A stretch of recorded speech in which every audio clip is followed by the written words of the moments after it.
of us, at some time or another, have agonized over making a decision. Some decisions are major decisions. And also there are a lot of small decisions that we don't make, that they tax our minds, they drain our energy, they create a lot of anxiety and nervousness and mental torment because we don't take care of it. We decide not to decide, which is a decision. Deciding to decide, to act, is a major, major challenge for all of us at different points in different areas of our lives. And there are things that happen to us along the way, experiences that we have that prevent us from working through the mental block of acting, of doing those things that we know we ought to do. And so what I want you to think about is, what is there that you know you need to do, that you want to do this, but for some reason or another, you've been holding back. For some reason or another, you just have not been able to gather your nerves or be able to work through the procrastinating or putting it off or justifying or blaming. Some reason or another, you just haven't done it. And you know you ought to do this. You really want to do this, but you don't know why you haven't done it. Anybody know what I'm talking about? Raise your hand, please. Okay, then I've got company here this evening. I'm not talking to myself. Now, first of all, we know that this is not easy. Because in order to begin to reinvent your life, you've got to make a conscious, deliberate, determined effort. That you really got to put all of yourself into it. It's very challenging to act, to do those things. There are times when you're looking at it and you say, I know I need to do this, but I don't feel like it. I don't want to do it.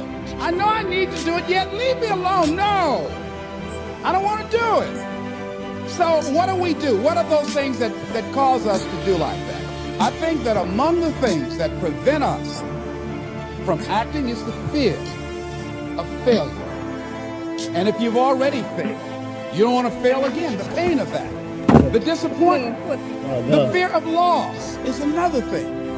Because many times when we do those things that we know we need to do, we feel that we might lose somebody that we love very much and care about. We don't want to hurt anybody. Many of us don't act because we want other people's approval. We want everybody to like us and to accept us. And that's not possible. Many of us don't do the things that we want to do and don't act because of lack of self-confidence. We don't believe enough in ourselves.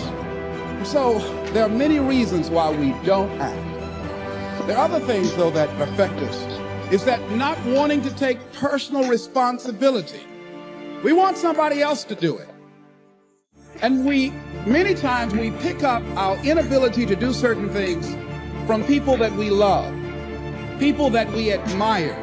We identify with them, and we live in the context of their ideas, their opinions, and their life patterns. We buy into it unconsciously.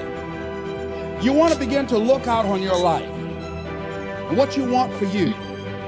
And I think that when we begin to focus in the area of what does it take for us to act, I think we can say events can inspire us to act. That particular event in his life, circumstances. A friend of mine, he wanted to do something and he just did not have the motivation and the drive and the confidence within himself.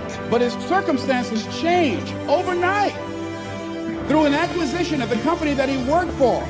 He lost his job through the inspiration of desperation. He had to act.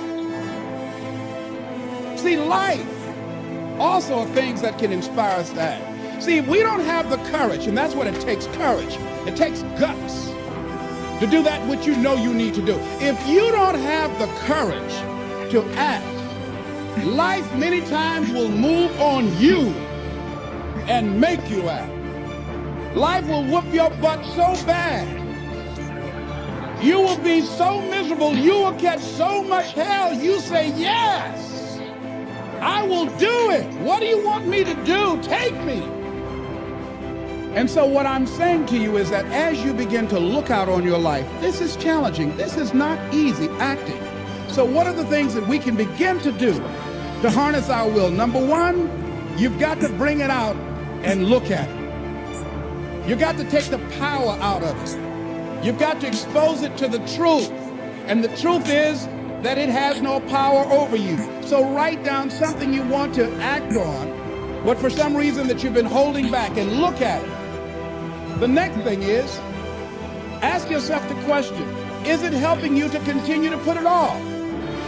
If it's an asset for you to continue to procrastinate, then continue to do that. But if it's a liability for you, if it's causing you some mental and some emotional challenges, or perhaps a financial problem, look at that. Examine that for what it is. Next step, ask yourself, what's blocking you? What's preventing you from acting? Why don't you have the courage to handle that? Why won't you face that? What are you running away from? What kind of avoidance behavior are you engaged in? Next is, what is the worst thing that can happen when you take action? And I want you to visualize that, experience that, feel the nervousness and the discomfort. And the more you run it in your mind, the less power that it will have.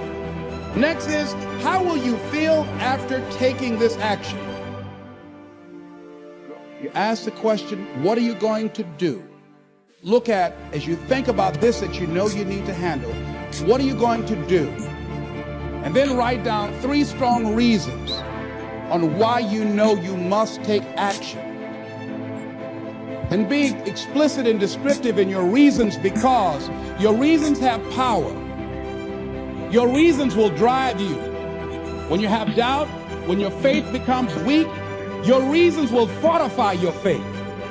When you have an inner conversation, say, no, don't do that. Your reasons will become your rod and your staff to comfort you, to take you through those challenging moments. So write down your reasons.